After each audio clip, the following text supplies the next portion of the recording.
Artificial intelligence will completely transform our world. But what is AI? Why will it affect you? And how can you and your business survive and thrive through the AI revolution? Welcome to AI and You. Here is your host, author, speaker, and futurist, Peter Scott. Welcome to episode 38. Today's guest is Dr. Beth Singler, who is the Junior Research Fellow in Artificial Intelligence at Homerton College, University of Cambridge. Prior to this, she was the postdoctoral research associate on the Human Identity in an Age of Nearly Human Machines project at the Faraday Institute for Science and Religion. She has been an associate fellow at the Leverhulme Center for the Future of Intelligence, which is in Cambridge, and associated with the Center for the Study of Existential Risk. She's been there since 2016. And you may recall that Dr. Corinna Vold from episodes 14 and 15 was also there until recently. Beth explores the social, ethical, philosophical, and religious implications of advances in artificial intelligence and robotics. She has produced a series of short documentaries. The first, Pain in the Machine, won the 2017 Best Research Film of the Year award from the Arts and Humanities Research Council. You can find Pain in the Machine and its sequels, Friend in the Machine, Good in the Machine, and Ghost in the Machine on YouTube and linked from Beth's page at bvlsingler.com and in the show notes and transcript. Each is under a quarter of an hour long and with very high production values. I was in Cambridge for the premiere of Ghost in the Machine, and it includes an amazing dramatization of how interaction with a prototype artificial general intelligence might go. And it's rendered in a simulation as a young girl kept in a secure facility while the researchers try to determine, in a reenactment of the AI boxing scenario, whether it's conscious, whether it has emotions, and whether it's dangerous. It gets into ex machina territory, only with commentary and discussion from experts, including Corinna. It can be disturbing at times, but it's supposed to be, because the questions it provokes are ones we may find hard to face. Here we go with the first part of the interview with Beth Singler.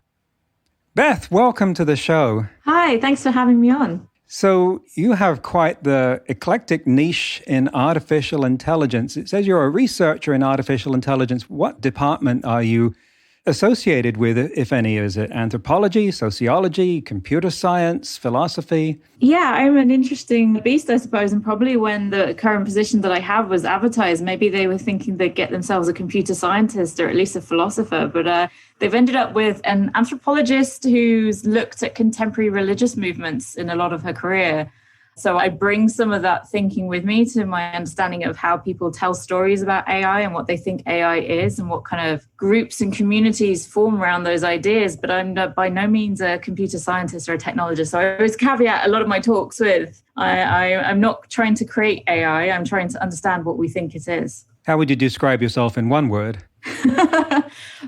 Geek is a good word. I like geek.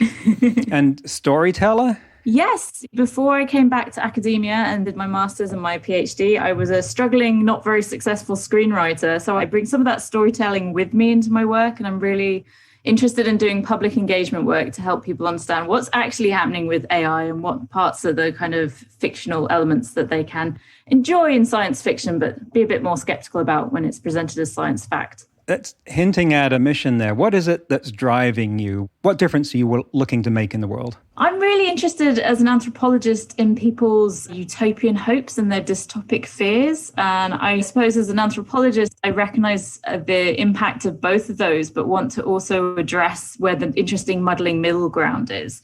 And for a lot of people, artificial intelligence is something that provokes these very extreme reactions, but I'd like to see a little bit more education for the general public about what is possible with artificial intelligence and what is the sort of the science fiction side of things.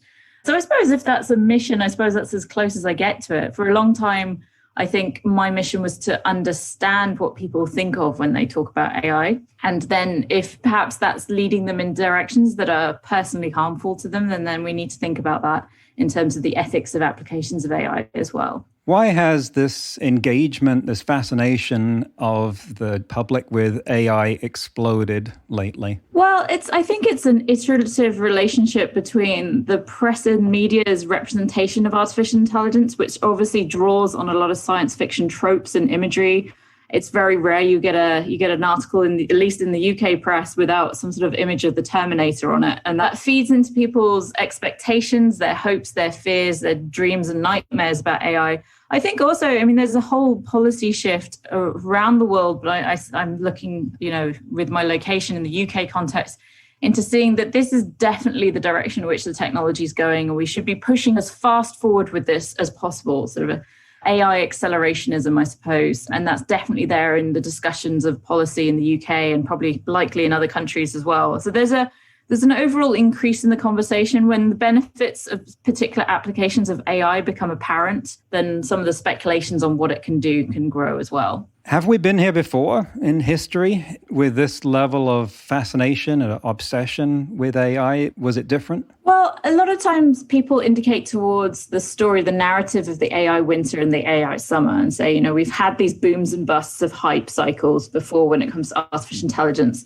What might be slightly different now, and I don't know if this will hold out or not, is the role of the charismatic entrepreneur or the charismatic authority from a specific corporation that's really investing heavily in artificial intelligence. When specific applications fail to bear fruit in terms of commercial results, you'll see those dropping off. I think we're seeing something along those lines with automated vehicles. But when that kind of level of personal aspiration is involved with certain voices in the conversation, that may well drive AI from the AI summer into yet another AI summer and another one. So we won't necessarily see that kind of shift and flow.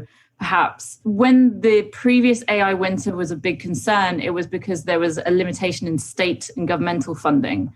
And I say this shift more to entrepreneurial funding makes a difference, I think. I feel the ghost of Elon Musk hovering over the last paragraph. Did you have... He shall not be named. Yeah, there was a touch of that. You've created some compelling video stories about artificial intelligence.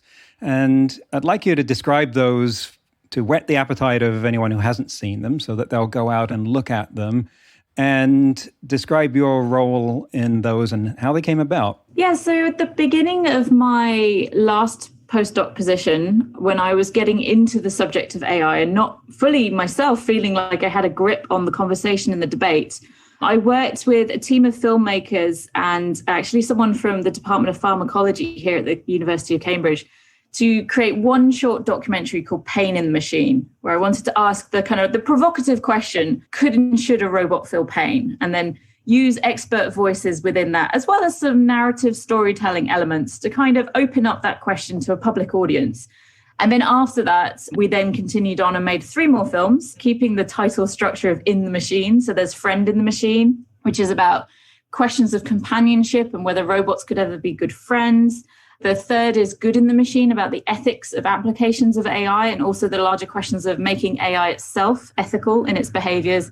And then the final one, which I like to joke, we tackled the big question of consciousness in 15 minutes, like it's that easy. But Ghost in the Machine was my attempt into getting into that conversation with some really interesting, profound philosophers, bringing those important questions about where AI is going, where we think it's going, where it could end up, and whether it matters that for some people the goal is consciousness. And they're quite thought-provoking. And the storytelling with the acting in there in particular, it's not a documentary feel, it's dramatization, they're stories. What was the reaction of the actors to the story? Did they feel like this was a novel kind of thing to portray? I think so. I think what was particularly interesting, if you watch them, the third one, when we started working with child actors as well in particular. So we did a storytelling version of The Parable of the Sparrows from Nick Bostrom's book Superintelligence, which is all about expectations of AI's arrival, but told through the fable form with sparrows and owl eggs. And we had children putting that on as a school play, basically. But then kind of the meta story is that this is actually a training scenario for an AI. So we're playing around with some of the classical science fiction tropes when it comes to artificial intelligence. And yeah, talking to the child actors, I think they were really engaged with this idea of what it means to try and develop something that could potentially be more powerful. So following along from Bostrom's argument in Superintelligence, that this is one direction in which things could go. And I think it also, the story elements gave us an opportunity, as I say, to play with some of these familiar science fiction tropes, sometimes maybe play on them as well.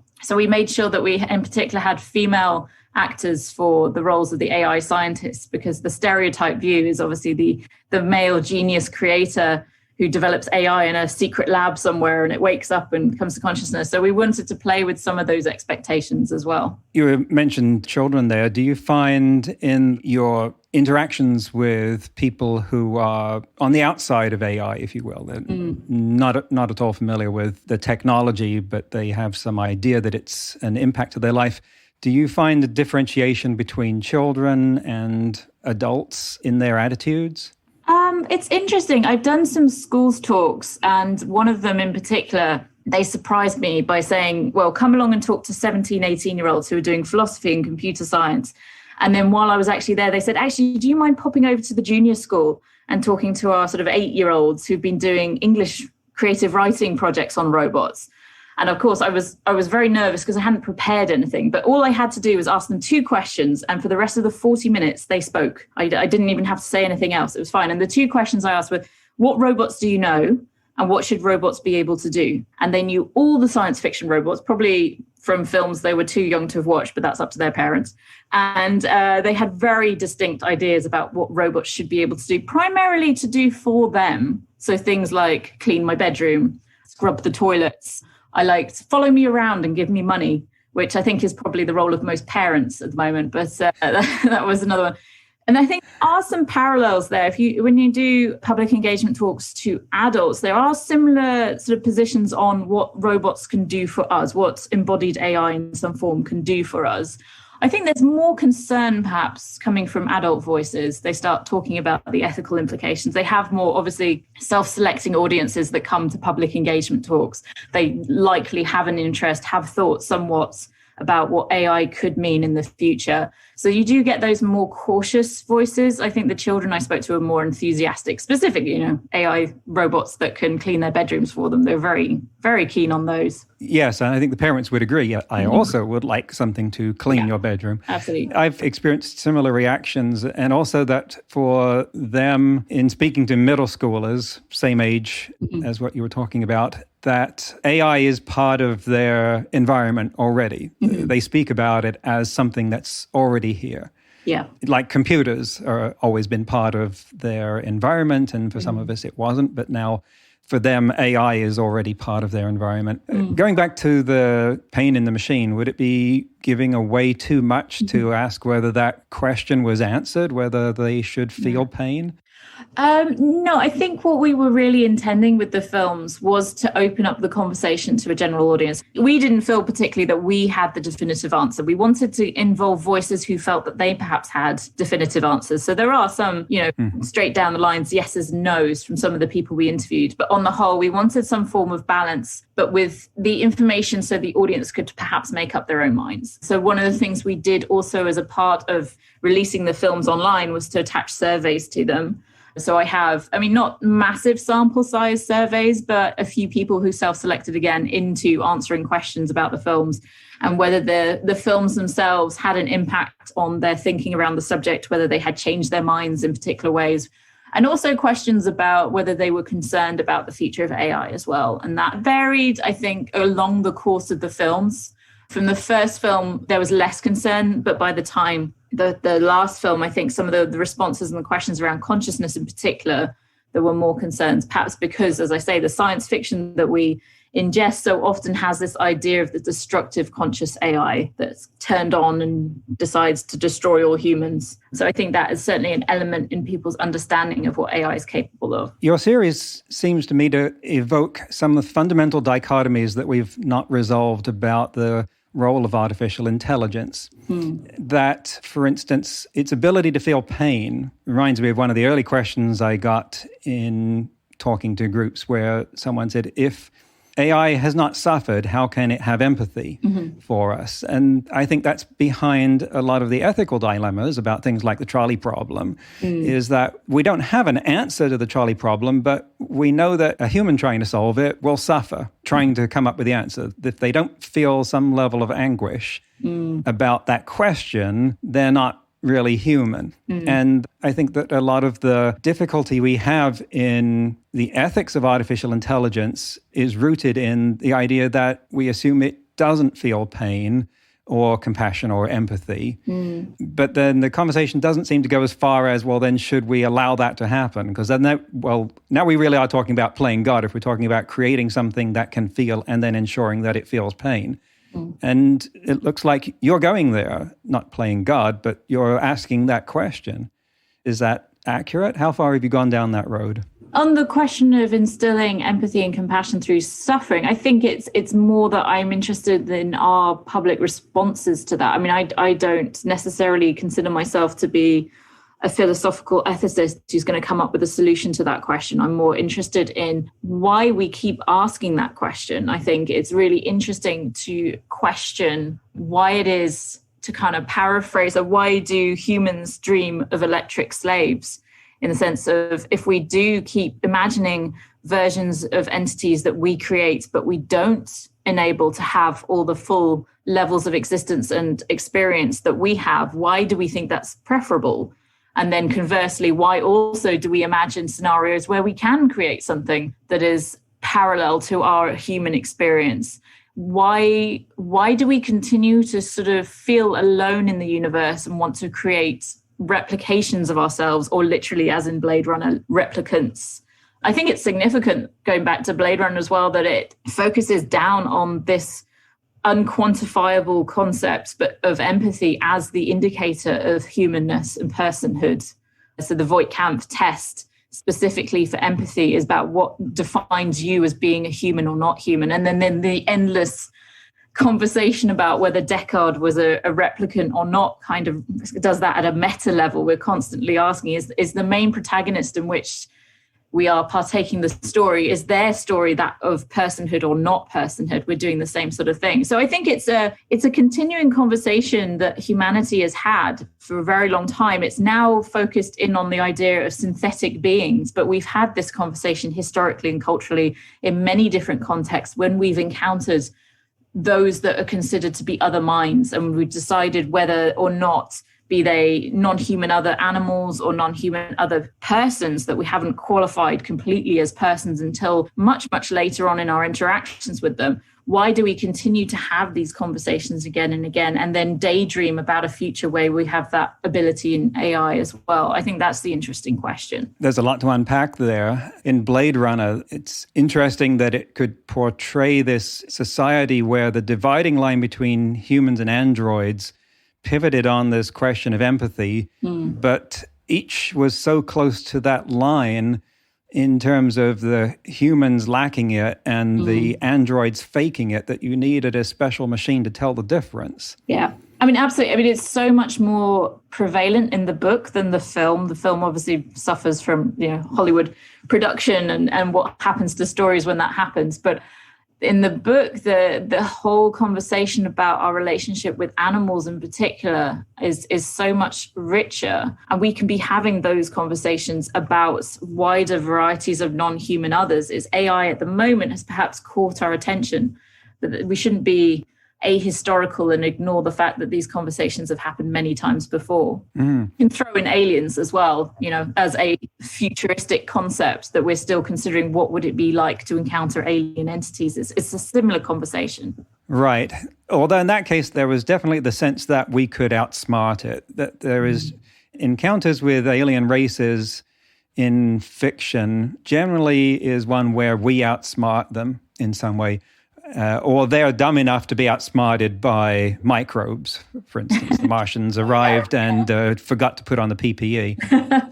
Well, yeah, I mean, of course, War of the Worlds, coming out of H.G. Wells' work, is very much a product of its time. But, you can kind of bring it up to date to some of our interpretations of alien beings as being sort of almost transcendental entities in some way in their superior knowledge and understanding. And even kind of the Star Trek future gives you a variety along a spectrum of intelligences that we're still encountering entities that are far beyond our understanding. And that parallels to my mind some of the conversations about a speculative AI coming in the future that will be more intelligent than us. And some people conflate those, obviously, in some of the simulation theories that actually all of this is the product of an alien mind simulating some sort of form of existence for us. And that would have to be some form of an artificial intelligence to have existed for so long and to be able to create the universe in such a way, which again, my interest in religious studies as well, that replicates a lot of our soteriological, eschatological talk from various different religious traditions. It's interesting to look at the simulation argument from the outside and say, well, we were talking about artificial intelligence and someone dragged this science fictional idea in here and how does it belong? And yet it shows up so much, it's now assumed to be part of the landscape of that discussion. Yeah. I agree with you that it's too early to try and provide definitive answers to these questions about ethics and morality and suffering in AI that would cut off the investigation. Who would you like to involve in asking those questions that hasn't been engaged yet? Well, I mean, there's a very large conversation going on specifically at the moment, actually, around who gets to be considered an ethics expert when it comes to AI, who's involved with the conversation, who's involved with the conversation amongst the corporations who are developing the strongest and largest examples of AI applications, and who's being pushed out of that conversation. When it comes to ethics boards, some people are accusing corporations of doing this as a form of ethics washing, and therefore it's more a performance than actual conversations with the stakeholders who need to be engaged in this conversation.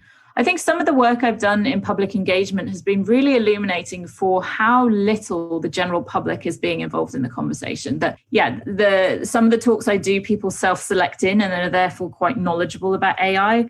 But on the whole, the public discourse is still being curtailed by the presentations in the press and the media. And even our Prime Minister here in the UK gave a speech warning about, well, he said pink-eyed Terminators, but everyone knows they're really red-eyed. But his concerns mapping onto the same sort of popular discourse that we keep seeing. And I think it's really important that we engage with audiences and stakeholders who are not generally involved, who aren't being given these levels of digital literacy, that our education system goes beyond that early stage of writing creative stories about robots and actually continues the ethical conversation much beyond that, especially when people are then later going into computer sciences without that philosophical, ethical grounding. So that's a much larger education problem that we have certainly here in the UK, but I imagine elsewhere as well. Definitely. And, by the way, Stuart Russell at Berkeley used to make a condition of his interviews that they not run a picture of the Terminator next to him in the interview, and it never worked. They would say, I'll take that to my boss. And yeah, I mean, I've spoken to journalists about this, and so often it's obviously not their fault. It's decisions made higher up or by sub-editors or whoever, but one of the things someone said to me is that it's hard to illustrate stories about AI because robots are so static as an entity. And I thought that was oxymoronic. Robots that actually exist can do so much already in terms of movement and having kind of a vitality or assumed vitality to them through our anthropomorphism that we don't need to just go to the shortcut of the Terminator. But of course, clicks make money, eyes on stories make money. So this is the trend, and we can push back against it. I mean, to caveat that, the Terminator is a quick shorthand in a lot of the press and media, but actually the Terminator stories themselves, there's a lot to unpack there about how they replicate the cultural context in which they were made. I've just had a book chapter accepted on specifically the Terminator series and the franchise, and actually some of the shading and nuance in there, that they are big blockbusters, but there are interesting things in the stories as well that obviously doesn't translate directly when you just use a Terminator picture in an article. They appear rooted in the Cold War, for one thing. Yes, there's certainly an argument with the second film, primarily on representations of the police and police brutality as well in the 90s. Yeah, there's all sorts of elements. The most recent one, Dark Fate, dealt with the future of work and automation, immigration, the effect of surveillance culture, the transition of the main character being spoiler alert. I don't know if your audience is familiar with all the Terminator films, but some of the shifts and change in gender dynamics as well are very interesting. Right. Now, you've been talking about carrying the message of artificial intelligence, what it really is, and a dialogue to people who are not familiar with it. What about going in the other direction? What do the people who are creating it need to hear? And have you done any work in feeding that back? Yeah, I mean, I've given talks. I've signed a few NDAs, so I can't say always specifically, but I've given a few talks at larger corporations who are working on AI products and processes, specifically around the impact of dystopic and utopian AI narratives and what impact that has on public perceptions of what the work is that they're doing, as well as talking about some of the ethical concerns in terms of implementation of specific AI products. I can't possibly know quite how much they've listened to me or they listen to other people. I mean, again, going back to the question of ethics washing, it's sometimes seen in some of those conversations that ethics is a nice add-on. So at some tech festivals I've spoken at, sort of the ethics stage has been more off to one side, and the more kind of entrepreneurial, product-focused conversation has been had at the main stage. And then sometimes when I've wandered around the stalls where people are showing off their products and I ask them specific questions about applications of their technology, they don't always seem to have thought through some of the potential pitfalls of what they're creating. And we know loads of examples, obviously, of things like facial recognition software and affect recognition software being trumpeted and promoted as being able to predict specific things. And then it comes along, the voices of dissent come along afterwards, and it hasn't appeared like those conversations have been had earlier in the production line of process for developing the artificial intelligence. It's hard to judge impact. It would be nice if these conversations were being listened to at a high level, but we keep finding very disappointing outcomes when it comes to those kinds of voices being mistreated or, being pushed out of the corporations in which they're meant to be listened to. Interesting. You should say that. So you were talking about facial recognition, and we know a lot now about some of the cultural bias going on in that. And I wonder if there could be also cultural bias in affect recognition. We're now at the point where a lot of AI is emerging into a space where there are cultural interpretations or tendencies that you can put on it. For instance, our digital assistants vocalize to us. They have accents. They have speech patterns.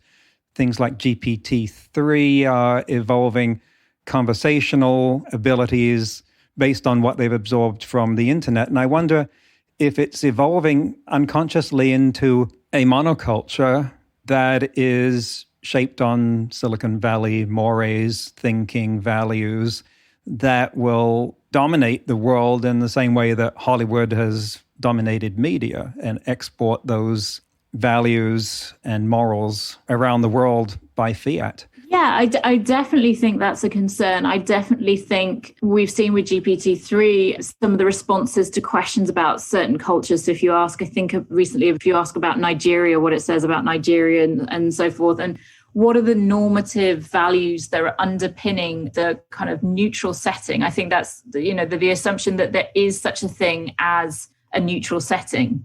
And that actually every application we see that this neutral setting is actually being, as you say, defined by a specific culture, a specific viewpoint, and quite often a specific demographic as well. So we're talking about in terms of gender and race and age, and also work culture. I saw something posted recently on how many hours a week people are working on computer programming, and a specific work culture around working like 90 hours a week is one specific example.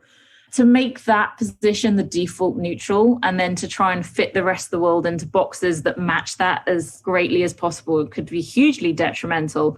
I'm also quite concerned by recommendation systems that, again, work on underlying values which are going to be neoliberal capitalistic, because this is the nature of the platforms, the social media that they work primarily through. How those recommendation systems will shape our experiences and how our understanding of those algorithms lends more trust to them than perhaps is warranted. So I've done some work around people's responses to fortuitous events on recommendation systems. Like if you're a content producer and you put up a YouTube video and it does particularly well, it's like the algorithm has decided, or I've been blessed by the algorithm in particular ways to get my work highlighted, whereas other people's haven't been.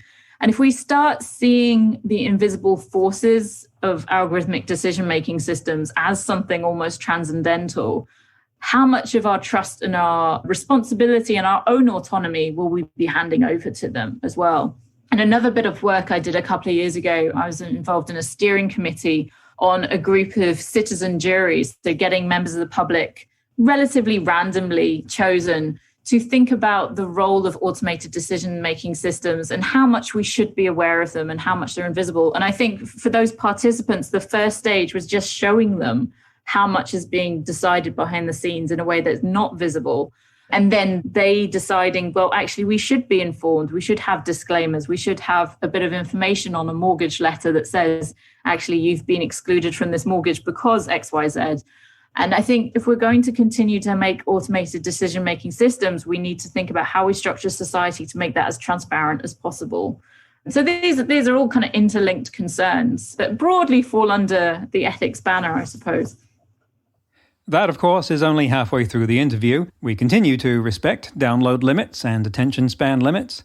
I really like Beth's explanation of the role she fills and how she found her niche, because it illustrates how AI covers so much territory beyond computer science, and that people in the arts and humanities can be attracted to make enormous contributions to the way we understand and think about AI. We're both on similar missions, also both geeks, of bringing sunlight to the fog that pervades so much public perception of AI, and asking those difficult questions.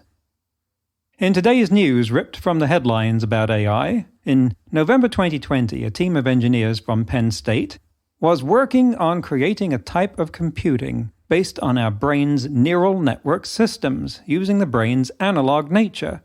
Thomas Schrangheimer said, quote, "We are creating artificial neural networks which seek to emulate the energy and area efficiencies of the brain," end quote. And they're doing that with memristors made from graphene. Memristors are memory resistors, and if you've done any electronics, you're familiar with the basic components of resistors, capacitors, and inductors. Resistors relate voltage to current, capacitors relate charge to voltage, and inductors relate magnetic flux to current. Years ago, Leon Chua of UC Berkeley said that there ought to be another fundamental component that relates charge to flux, and called it a memristor, even though it didn't exist yet. Now, this Penn State team has built them out of graphene, which is a highly organized form of carbon.